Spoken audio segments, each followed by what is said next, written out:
Audio Jungle.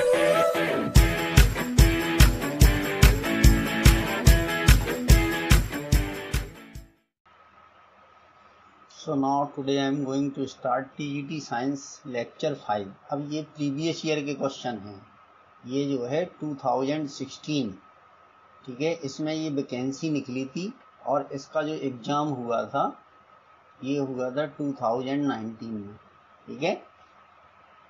तो बाकी इसकी 4 वीडियो हम अपलोड कर चुके हैं, ठीक है, इस क्वेश्चन पेपर के। अब ये 93 से क्वेश्चन सॉल्व इसमें हमें करना है, ठीक है। तो इसको आप प्रैक्टिस टेस्ट भी समझ सकते हैं, प्रीवियस ईयर का क्वेश्चन पेपर भी समझ सकते हैं या मॉक टेस्ट भी समझ सकते हैं, ठीक है। अब देखिए हिंदी में भी क्वेश्चन लिखे हुए हैं, इंग्लिश में भी लिखे हुए हैं। ये पेपर से जो है सीधे डायरेक्टली पेस्ट करके लगाए गए हैं। अब 93 जो क्वेश्चन है, देखिए प्रिपरेशन करने का इससे अच्छा और कोई तरीका नहीं है, ठीक है। चैप्टर से रिलेटेड इंफॉर्मेशन आपके पास होनी चाहिए, ठीक है, तभी हम प्रैक्टिस कर पाएंगे। और प्रैक्टिस का कोई मतलब होता है, अगर चैप्टर से रिलेटेड नॉलेज नहीं है तो प्रैक्टिस नहीं हो पाएगी। अब देखिए इसमें क्या कह रहा है कि एलिमेंट दिए गए नाइट्रोजन, ऑक्सीजन, फॉस्फोरस और नाइट्रोजन, ऑक्सीजन, फ्लोरीन और फॉस्फोरस, इनकी इलेक्ट्रोनेगेटिविटी का सही क्रम क्या है। तो देखिए पूरे पीरियोडिक टेबल में जो सबसे ज़्यादा इलेक्ट्रोनेगेटिव होता है वो होता है फ्लोरीन, ठीक है। Fluorine is the most electronegative element in the periodic table. Fluorine के बाद नंबर आता है ऑक्सीजन का, ऑक्सीजन के बाद नंबर आता है नाइट्रोजन का और फिर लास्ट में आता है फॉस्फोरस का। तो यही इसका सही ऑर्डर होगा, ठीक है, फ्लोरीन, ऑक्सीजन, नाइट्रोजन, फॉस्फोरस। तो ऑप्शन जो है वो इसका सी करेक्ट हो जाएगा। 94 क्वेश्चन क्या है, देखिए 94 में कह रहा है कि अ बेसबॉल, जो 94 क्वेश्चन हमारा है, ठीक है। तो देखिए 94 में ये है कि a baseball is moving at 25 metre per second when it is struck by a bat moves off, ठीक है। जब इसको बल्ले से मारा जाता है तब क्या होता है, moves of in the possible direction.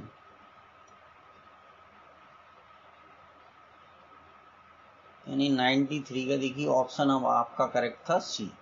चलिए अब 94 में क्या है, तो देखिए पहले कोई गेंद जो है, मान लीजिए कोई बॉलर है, वो 25 मीटर पर सेकंड की स्पीड से एक बॉल फेंक रहा है। जब बैट्समैन के पास जाती है तो वो उसको जब हिट करता है तो वो 35 मीटर पर सेकंड की स्पीड से जाती है और बॉल जो बल्ले के संपर्क में रही है, प्रतिघात का मतलब ये बॉल बल्ले के संपर्क में 0.01 सेकंड के लिए थी, तो उसका एक्सेलरेशन हमें फाइंड करना है।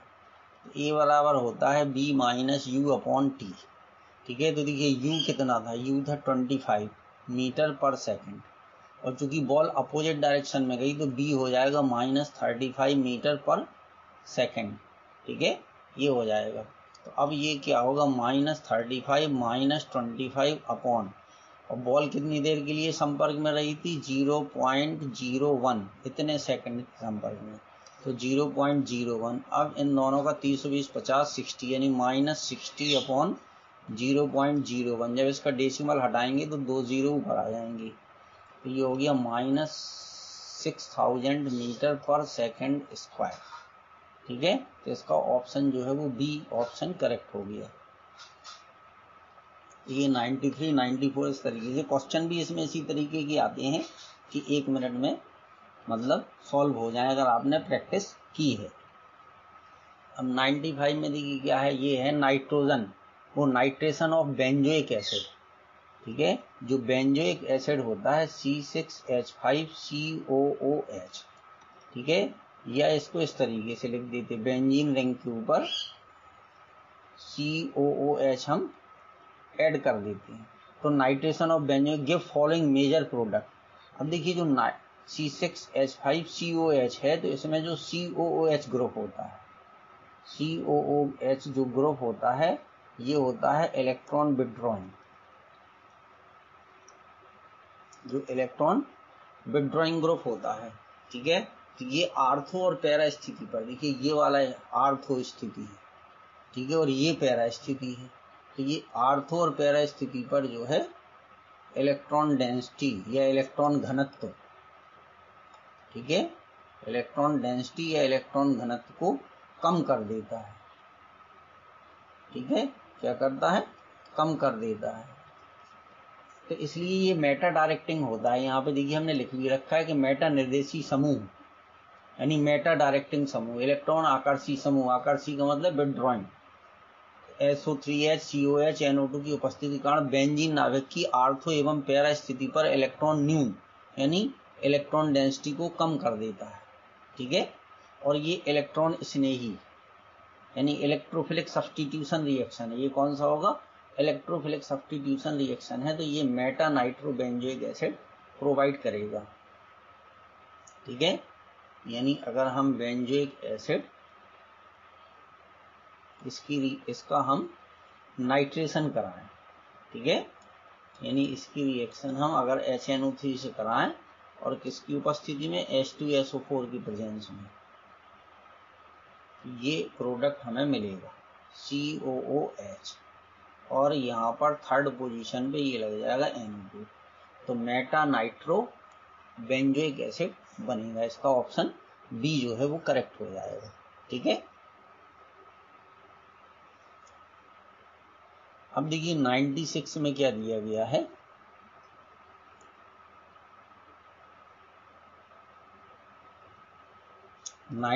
में ये बताया गया कि एक पिंड को 4 मीटर पर सेकंड स्क्वायर के वेग से ऊपर की ओर फेंका जाता है तो कितनी ऊंचाई पर उसकी गतिज ऊर्जा आरंभिक मूल्य से आधी कम होगी।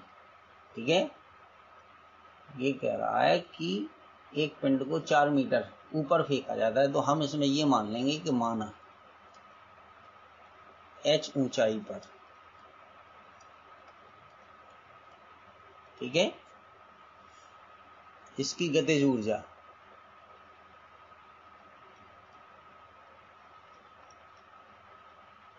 ठीक है प्रारंभिक मान की आधी हो जाती है। ये हो जाएगी, प्रारंभिक मान की आधी हो जाएगी। अब ये क्या होगा कि अगर इस पॉइंट की हम बात करें, मान लीजिए ये है, तो हमने यहाँ माना कि ये h ऊंचाई है। ठीक है, तो यहाँ पर इसकी प्रारंभिक गति ऊर्जा आधी होगी, तो इसी पॉइंट पर जो उसकी पोटेंशियल एनर्जी होगी वो हो जाएगी mgh के बराबर। ठीक है, तो अब इसमें क्या होगा कि देखिए इसकी ये प्रारंभिक काइनेटिक एनर्जी थी या गतिज ऊर्जा थी। ठीक है, तो ये हाफ mv² होती, आधा कर दिया तो 1/2 से और मल्टीप्लाई कर दिया, बराबर कितने की हो जाएगी, mgh की हो जाएगी। ठीक है, तो अब m से m जो है ये कैंसिल हो जाएगा, तो b² बराबर कितना आ जाएगा, b² बराबर आ जाएगा 4gh। ठीक है, तो अब देखिए 4g की वैल्यू 10 दी गई है। ठीक है, और ये हो गया h। अब b की वैल्यू हमें पता करना, b की दी गई है 4 मीटर पर सेकंड। ठीक है, तो इसी फॉर्मूले में रख देंगे, तो देखिए 4 का स्क्वायर 16 बराबर कितना हो गया, 40h हो गया। ठीक है, तो h बराबर कितना हो जाएगा, 16/40। तो 4 से कैंसिल कर दीजिए, 4 धाम 40, 4 चौको 16, तो 0.4 मीटर ये आ गया। तो 0.4 मीटर जो है वो इसका ऑप्शन डी करेक्ट हो गया। ऑप्शन कौन सा करेक्ट हो गया, डी करेक्ट हो गया। ठीक है, तो चलिए हम यहाँ पर लिखे दे रहे हैं 96 का जो ऑप्शन हमारा करेक्ट है वो कौन सा है, डी करेक्ट है, 96 का डी, चूंकि इसको हमें थोड़ा सा ऊपर खिसकाना पड़ेगा। ठीक है, चलिए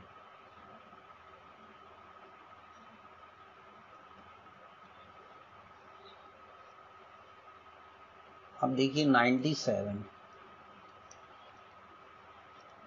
तो अब ये कह रहा है कि नस्ट इक्वेशन में क्या होता है, तो देखिए नस्ट इक्वेशन क्या होती, ई सेल बराबर होती है E0 cell minus RT/NF, RT/NF। ठीक है, और 2.303 और हो जाता है जब हम यहाँ पे लॉक कर देते। ठीक है, m प्लस अपॉन m के ऊपर n प्लस। ठीक है, ये इक्वस में होता है, तो ये होता है, तो ये कंसंट्रेशन है। ये क्या है, ये कंसंट्रेशन होता है। तो एक तो कंसंट्रेशन के ऊपर डिपेंड करती है और दूसरा जो है वो टेम्परेचर के ऊपर डिपेंड करती है, टेम्परेचर एंड कंसंट्रेशन दोनों के ऊपर डिपेंड करेगी। ठीक है, तो इसका ऑप्शन जो है वो सी ऑप्शन करेक्ट हो जाएगा। ठीक है, 97 का जो ऑप्शन है वो आपका यही करेक्ट हो जाएगा। चलिए, तो ये वाला फॉर्मूला आपको याद रखना है, इसमें टेम्परेचर के ऊपर डिपेंड करता है और कंसंट्रेशन दोनों के ऊपर डिपेंड करता है। और 97 का सी ऑप्शन जो है वो करेक्ट है।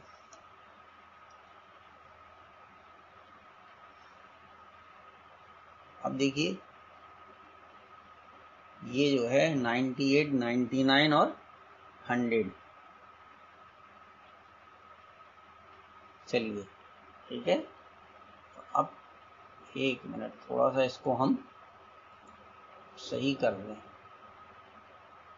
ये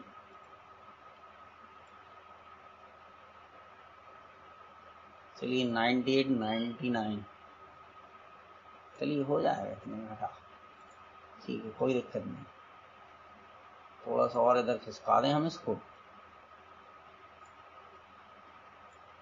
अच्छा, अब देखिए यहाँ पर क्या है, 98 में कह रहा है कि एम द्रव्यमान का एक पिंड, एम द्रव्यमान का एक पिंड जो सरल आवर्त गति में है, संतुलन स्थिति से गुजरता है, उसका वेग है। ठीक है, a body of mass M that is undergoing simple harmonic motion passes through its equilibrium position, its velocity is। तो देखिए, ये इस तरीके से ये दिया गया है। ठीक है, ये यहाँ से कोई है, ये हो गई, तो ये वाली जो पोजीशन होती है ये कहलाती है संतुलन स्थिति। कौन सी स्थिति है?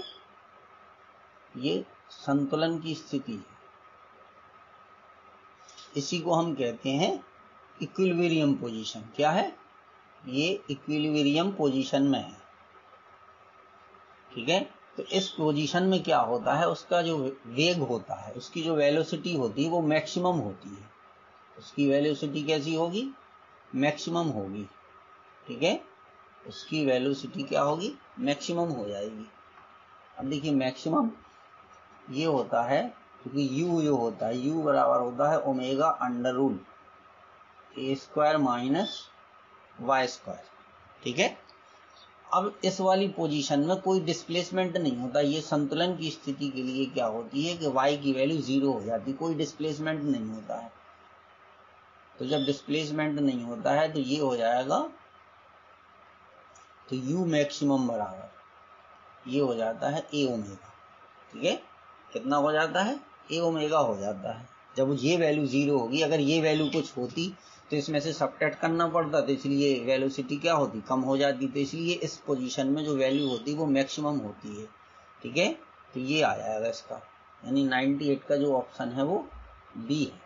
ठीक है, अच्छा, अब इसके बाद जो है 99 क्वेश्चन में क्या है, देखिए, तो 99 क्वेश्चन में ये फॉर्मूला होता है इसके। देखिए 99 में क्या होता है, ये जो पोटेंशियल एनर्जी है, ठीक है, निम्नतम अवस्था में, कौन से में? देखिए, जब हाइड्रोजन परमाणु को निम्नतम अवस्था से यानी ग्राउंड स्टेट से एक्साइटेड स्टेट में हम ले जाते हैं तो उसकी पोटेंशियल एनर्जी का फॉर्मूला क्या होता है? Minus kZe² upon R।